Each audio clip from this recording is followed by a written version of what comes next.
आज हम देखेंगे एबी डिविलियर्स को बॉलिंग करते और वो भी विराट कोहली के सामने। और आखिर क्यों एमएस धोनी ने इस मैच में खुद कप्तानी छोड़कर सुरेश रैना को कैप्टन बनाया और कीपिंग भी खुद नहीं करी। और आज आप सबसे शांत खिलाड़ी the cricket God Sachin Tendulkar को भी स्लेजिंग करते हुए देखोगे। तो चलिए शुरू करते हैं। नंबर 16, विराट कोहली और एबी डिविलियर्स को आपने हमेशा एक साथ बैटिंग करते देखा होगा, लेकिन इंडिया और साउथ अफ्रीका के टेस्ट मैच में एबी डिविलियर्स ने हाशिम आमला को अपनी जगह कीपर खड़ा किया और खुद वो ओवर डालने के लिए आ गए। और उस टाइम उनके सामने स्ट्राइक पर उनके सबसे अच्छे दोस्त विराट कोहली थे। VVS Lakshman and Wasim Jafar also got wickets in that innings. Number 15, अब मैं आपको एक और ऐसा आइकॉनिक मोमेंट दिखाता हूँ जिसे देखकर आप भी यही कहेंगे, मजा आया। और मैं ये जो मजा है हिंदुस्तान के हर व्यक्ति को देना चाहता हूँ। 2001 की बात है, वेस्ट इंडीज और ऑस्ट्रेलिया के बीच एक ओडीआई मैच खेला जा रहा था। वेस्ट इंडीज बैटिंग कर रही थी और पिच पर लेजेंड ब्रायन लारा खेल रहे थे। और तब इस मैच में एक आइकॉनिक मोमेंट आता है जब रिकी पोंटिंग खुद ब्रायन लारा को ओवर डालने के लिए आ जाते हैं। पोंटिंग खुद एक लेजेंडरी बैटर थे, लेकिन पता नहीं क्या सोचकर वो यहाँ बॉलिंग करने आ गए। और इससे भी ज्यादा हैरानी तब होती है जब अपनी पहली गेंद पर पोंटिंग ने ब्रायन लारा की विकेट भी निकाल ली। It's out. First ball.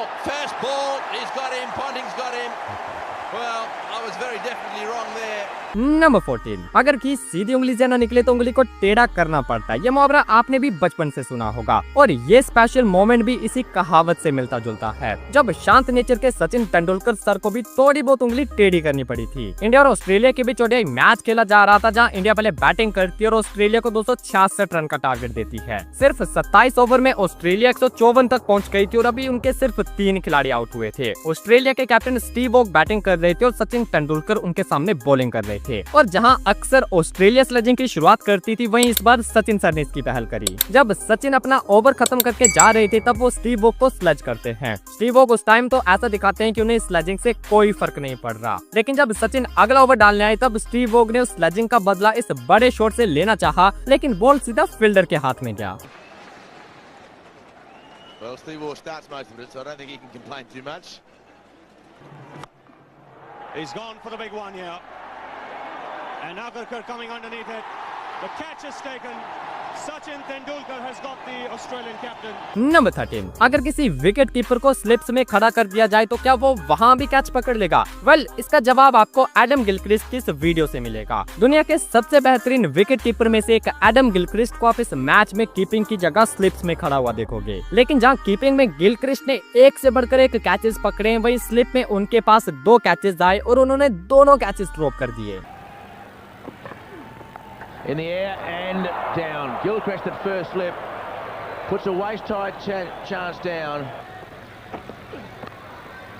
Oh, he's dropped him. Well, that's the second one that Gilchrist has put down at slip, and they've both been regulation slip catches. Number 12, Gilchrist ने तो slips में खड़े होकर catch drop कर दिया, लेकिन अब हम देखते हैं कि जब एक महान विकेट कीपर को पॉइंट पर खड़ा किया जाए तब क्या होगा। वेल, ये जानने को मिलेगा आपको कुमार संगाकारा की इस वीडियो से, जब पॉइंट पर खड़े होकर उन्होंने एक हाथ से ऐसा कैच पकड़ा जो शायद कोई प्रॉपर फील्डर भी ना पकड़ पाए। Zoyser again. Oh, what a brilliant catch that is. Sangakkara has flung himself to his right. Athletic. It's just a brilliant catch. You won't see a better one anywhere in the world. He's come off the middle of the bat and look how far he's had to go. Sangakkara, I think he realized he... number 11, अब आपको एक real 1 in a trillion moment दिखाते हैं, क्योंकि ये एक ऐसा moment था जो ना तो दोबारा कभी देखने को मिलेगा और ना ही ये मोमेंट क्रिकेट फैंस कभी भूल पाएंगे। हम लोगों ने एमएस धोनी को हमेशा कैप्टेंसी करते और कीपिंग करते हुए देखा है, लेकिन इस मैच में एमएस ने कैप्टेंसी भी छोड़ दी और कीपिंग भी छोड़ दी और ऊपर से वो बॉलिंग डालने के लिए भी आ गए।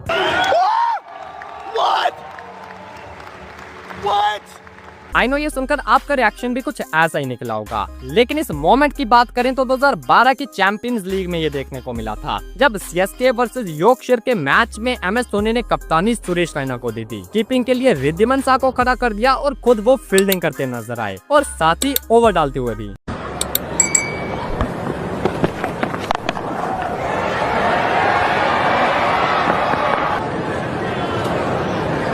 Number number 10। अब हम बात करते हैं दुनिया की सबसे जानलेवा पिच की, जहां रिकॉर्ड से ज्यादा खिलाड़ियों की हड्डियां टूटती हैं। ये पिच है ऑस्ट्रेलिया के पर्थ की, जो कि जानी जाती है अपनी इन जानलेवा दरारों के लिए। इन दरारों को देखकर ऐसा लगता है जैसे कि यहाँ मैच से पहले कोई भूकंप आया हो। और वैसे तो पर्थ की पिच को उसकी हाई बाउंस के लिए जाना जाता है, लेकिन जब ये दरारें सामने आती हैं तब बॉल कब क्या करता है कोई नहीं जान सकता। और इसका छोटा सा नमूना आप इस वीडियो में देखो। Absolutely no chance with that. Look where it pitches, right on the crack, bang, and well, it hit. Number 9। अगर हम रिसेंट टाइम की बात करें तो बेन स्टोक्स की हेडिंगली वाली पारी को टेस्ट क्रिकेट की सबसे बेस्ट इनिंग के तौर पर देखा जाता है, जब स्टोक्स ने लास्ट विकेट के साथ पार्टनरशिप करके इंग्लैंड को ये मैच जितवा दिया था। लेकिन अब हम एक ऐसी इनिंग देखेंगे जिसके आगे बेन स्टोक्स की ये इनिंग भी पीछे रह जाती है। साल 2002 में इंग्लैंड और न्यूजीलैंड के बीच एक टेस्ट मैच खेला जा रहा था। मैच का चौथा दिन चल रहा था और 550 को चेस करते हुए न्यूजीलैंड के 119 पर 3 खिलाड़ी आउट हो चुके थे। और इसके बाद बैटिंग करने के लिए नेथन एस्ले नाम का ये बैट्समैन आता है। इस बैट्समैन ने अपना एंड पकड़ कर रखा, लेकिन दूसरे एंड से न्यूजीलैंड के विकेट्स गिरते गए और एक टाइम 333 के स्कोर पर न्यूजीलैंड के 9 खिलाड़ी आउट हो चुके थे। नेथन एस्ले अब भी क्रीज पर थे, लेकिन इस मैच को जीत पाना अब पॉसिबल नहीं था, क्योंकि न्यूजीलैंड को अब भी जीतने के लिए 217 रन चाहिए थे और उनका सिर्फ 1 विकेट बाकी था। लेकिन यहाँ से नेथन एस्ले ने जो किया वैसा आप टेस्ट क्रिकेट में शायद ही कभी देखोगे। इस बल्लेबाज ने इस टेस्ट मैच को एक T20 की तरह खेलना शुरू कर दिया और ज्यादा स्ट्राइक अपने पास रखकर हर ओवर में चौके और छक्कों की झड़ी लगा दी। नेथन एस्ले ने सिर्फ 153 गेंदों में डबल सेंचुरी जड़ दी, जो कि आज भी टेस्ट क्रिकेट की फास्टेस्ट एवर डबल सेंचुरी है। इस पारी में एस्ले ने 11 छक्के जड़े थे और लास्ट विकेट के साथ मिलकर 118 रनों की साझेदारी भी करी थी। अनफॉर्चुनेटली 222 के स्कोर पर एस्ले कीपर के हाथों में कैच दे बैठते हैं और उनकी ये पारी न्यूजीलैंड को जीत नहीं दिला पाती है। लेकिन उनके इस फाइट ने न्यूजीलैंड को एक शर्मनाक हार से जरूर बचा लिया था। नंबर 8। अगर किसी खिलाड़ी से उसके कैरियर का सबसे नर्वस मोमेंट पूछे तो शायद हर कोई अपने डेब्यू मैच की बात करेगा, और ऊपर से डेब्यू अगर ऑस्ट्रेलिया जैसी टीम के सामने हो, और वो भी अभी के ऑस्ट्रेलिया नहीं बल्कि अपने पीक टाइम की गैंगस्टर ऑस्ट्रेलिया, तब तो भाई खिलाड़ी की टांगे काम चाहती होगी। अब जैसे कि केविन पीटरसन का डेब्यू मैच देख लो, 2005 के एशेज में इन्होंने अपना डेब्यू किया था, और यहाँ देखो कैसे ऑस्ट्रेलिया के मैगरा ने पीटरसन को उनकी पहली पारी के अंदर ही उनके घुटनों पर ला दिया था।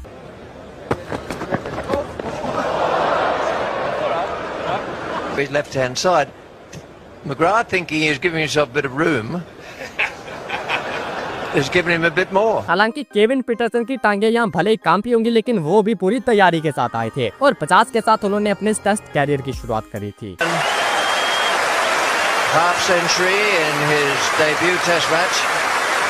नंबर 7। आपने कई बार खिलाड़ियों को अजीबोगरीब तरीकों से रन आउट होते हुए देखा होगा, लेकिन शर्त लगाकर कहता हूँ कि इस वाले के आगे आप सब भूल जाओगे। ये बैट्समैन है न्यूजीलैंड के शेन थॉमसन, जो कि साउथ अफ्रीका के अगेंस्ट इस बॉल को बड़े आराम से डिफेंस करते हैं और थोड़ा शो ऑफ करने के लिए वो अपने पोज को भी होल्ड करते हैं। लेकिन उनसे गलती ये हो जाती है कि इस पोज को होल्ड करते हुए वो अपने पैर को क्रीज के बाहर ले आए। यही गलती उनके इस शो पर भारी पड़ गई और उन्हें रन आउट कर दिया गया।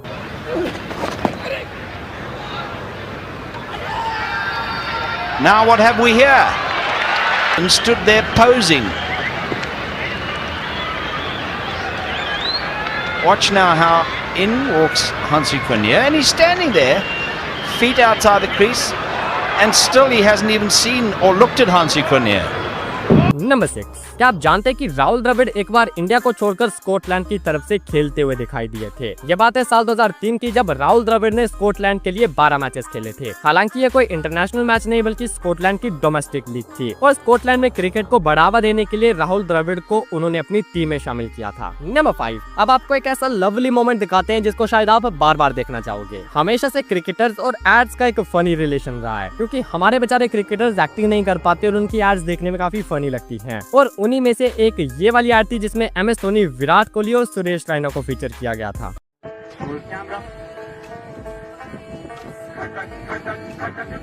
5, 6, 7, 8 1, 2, 3 नंबर 4। अब हम देखेंगे कि जब अपनी पीक पर चल रहे डेल स्टेन का सामना था एलियन AB डिविलियर्स से हुआ तब क्या होता है। ये मैच IPL 2012 का है, जो कि RCB और डेक्कन चार्जर्स के बीच खेला गया था। मैच के आखिरी 3 ओवर बाकी थे और RCB को जीतने के लिए 39 रन चाहिए थे। ओवर डालने के लिए डेल स्टेन आते और उनके सामने उन्हीं के national teammate AB de Villiers strike पर थे। डेल स्टेन ने पहली गेंद 147 की स्पीड से लेंथ पर हिट करी, लेकिन AB डिविलियर्स ने ना जाने कैसे उस बॉल को मिड विकेट के ऊपर से छक्का मार दिया। इसके बाद स्टेन ने दूसरी गेंद जड़ में यॉर्कर डाली डाली, लेकिन एबी उसे भी बढ़िया टाइमिंग के साथ लेग साइड की तरफ खेल देते हैं। यहाँ फील्डर की जबरदस्त फील्डिंग के चलते चौका तो नहीं मिलता, लेकिन 2 रन लेकर एबी फिर से स्ट्राइक पर आ जाते हैं। अब तीसरी गेंद स्टेन ने स्लोअर वन डाली, लेकिन एबी ने उस पर भी अपना बैट घुमाकर डीप मिड विकेट पर चौका मार दिया। डेल स्टेन भाई हैरान थे, क्योंकि वो उस टाइम अपनी पीक पर थे और उन्हें डोमिनेट होने की बिल्कुल भी आदत नहीं थी। स्टेन ने अगली बॉल डालने से पहले बॉल को थोड़ा सुखाया और फिर ये बॉल एक परफेक्ट यॉर्कर भी डाली, लेकिन इसी बॉल पर एबी डिविलियर्स का सबसे बेहतरीन शॉट भी आता है, जहां वो इस यॉर्कर को ऑफ साइड के ऊपर से छक्का मार देते हैं। और डेल स्टेन की स्माइल बता रही थी कि इसमें बॉल की कमी नहीं बल्कि बैट्समैन की प्योर स्किल है। स्टेन ने अगली बॉल डालने के लिए फिर से अपना रनअप लिया और इस बार एबी ने चहलकदमी करके इस बॉल को स्कूप किया और चौका जड़ दिया। अब आखिरी बॉल से पहले ना चाहते हुए भी कैप्टन संगाकारा को डेल स्टेन से बात करनी पड़ी। लास्ट बॉल पर एबी ने सिर्फ सिंगल लेकर स्ट्राइक अपने पास रखी, लेकिन 23 रनों के इस ओवर को डालने के बाद डेल स्टेन खुश तो बिल्कुल नहीं दिखाई दे रहे थे। नंबर 3, अपने पैर पर कुल्हाड़ी मारना ये एक ऐसी कहावत है जो अक्सर क्रिकेट के मैदान पर भी देखने को मिल जाती है, और इसका एक छोटा सा डेमो आप वेस्ट इंडीज और न्यूजीलैंड के बीच हुए इस टेस्ट मैच में देखो, जहां क्रिस गेल का एक छक्का वेस्ट इंडीज की हार का कारण बना था। यह बात है मार्च 2006 की, जब न्यूजीलैंड और वेस्ट इंडीज के बीच टेस्ट मैच चल रहा था और वेस्ट इंडीज को मैच जीतने के लिए सिर्फ 291 रन का टारगेट मिलता है। वेस्ट इंडीज के ओपनर इस टारगेट को आसानी से चेस करते हुए 94 रन जोड़ देते हैं, लेकिन तभी क्रिस गेल ने ये छक्का मारा जिसने बॉल गुम कर दिया। काफी ढूंढने पर भी बॉल नहीं मिलता, जिसकी वजह से अंपायर ने नया बॉल मंगवा लिया, लेकिन ये जो बॉल था इसकी कंडीशन काफी न्यू थी और जो बॉल गुम हुआ वो पुराना हो चुका था, और इस बॉल की वजह से मैच पर कोई असर न पड़े इसलिए अंपायर ने एक अलग सी तिकड़म लगाई। अंपायर ने इस बॉल को कंक्रीट पर रगड़ना शुरू कर दिया, जिससे कि इस बॉल की कंडीशन थोड़ी पुरानी हो जाए, लेकिन अंपायर शायद ये नहीं जानते थे कि इसकी वजह से वो मैच का पूरा रुख बदल देंगे, क्योंकि बॉल रगड़ने से वो रिवर्स स्विंग होने लगी और इसका फायदा न्यूजीलैंड की टीम ने बड़े अच्छे से उठाया और बॉल सीधा शेन बॉर्न को थमा दिया, और फिर शेन बॉर्न की गेंद जो लहराई तो वेस्ट इंडीज जो की जीत की तरफ बढ़ रही थी वो बुरी तरह से कोलैप्स हो गई और ये मैच एंड में न्यूजीलैंड ने अपने नाम कर लिया। नंबर 2, अब हम देखेंगे कि जब MS धोनी अपनी पीक पर थे तब वो क्या क्या कर सकते थे। ये मैच चैंपियंस लीग के 2013 सीजन का है, जो कि CSK और SRH के बीच खेला गया था। CSK फर्स्ट इनिंग में बैटिंग कर रही थी। क्रीज पर MS धोनी और सुरेश रैना की जोड़ी थी। इस पारी का 18वां ओवर डालने के लिए आते हैं थिसारा परेरा। धोनी स्ट्राइक पर थे और परेरा की पहली गेंद सीधा उनके स्लॉट में गिरी, जिस पर धोनी ने अपना हेलीकॉप्टर घुमाया और पहली बॉल पर उन्हें छक्का मिल गया। दूसरी गेंद पर MS ने दुक्का भागा और तीसरी गेंद के लिए वापस वही स्ट्राइक पर थे। तीसरी गेंद लो फुल टॉस होती है और धोनी ने घुटना टेककर स्क्वायर लेग के ऊपर से इस ओवर का दूसरा छक्का जड़ दिया। इसके बाद परेरा ने चौथी गेंद एक बढ़िया लेंथ पर हिट करी, लेकिन धोनी के इस इनसाइड आउट शॉट ने उसे भी छक्के के लिए भेज दिया और अब 4 गेंदों में 3 छक्के हो चुके थे। 5वीं गेंद पर छक्कों की काउंटिंग 4 हो जाती है, जब परेरा इस गेंद को सीधा धोनी के स्लॉट में डाल देते हैं और धोनी ने full swing of the bat के साथ इस बॉल को 101 मीटर दूर मार दिया। इसके बाद ओवर की आखिरी गेंद परेरा ने बाउंसर मारने का सोचा, लेकिन MS के बैट से आज बॉल लगने के बाद सीधा बाउंड्री के पार गिर रहा था और यहाँ भी MS धोनी ने इस अपर कट के साथ इस ओवर में 5 छक्के जड़ दिए थे। Dhoni goes big. He's picked a spot. Oh, goes inside out. He's dealing in sixes at the moment. Middle leg. Massive. This is the biggest. To go now. Oh, cheeky. Now, did that hit the rope on the full?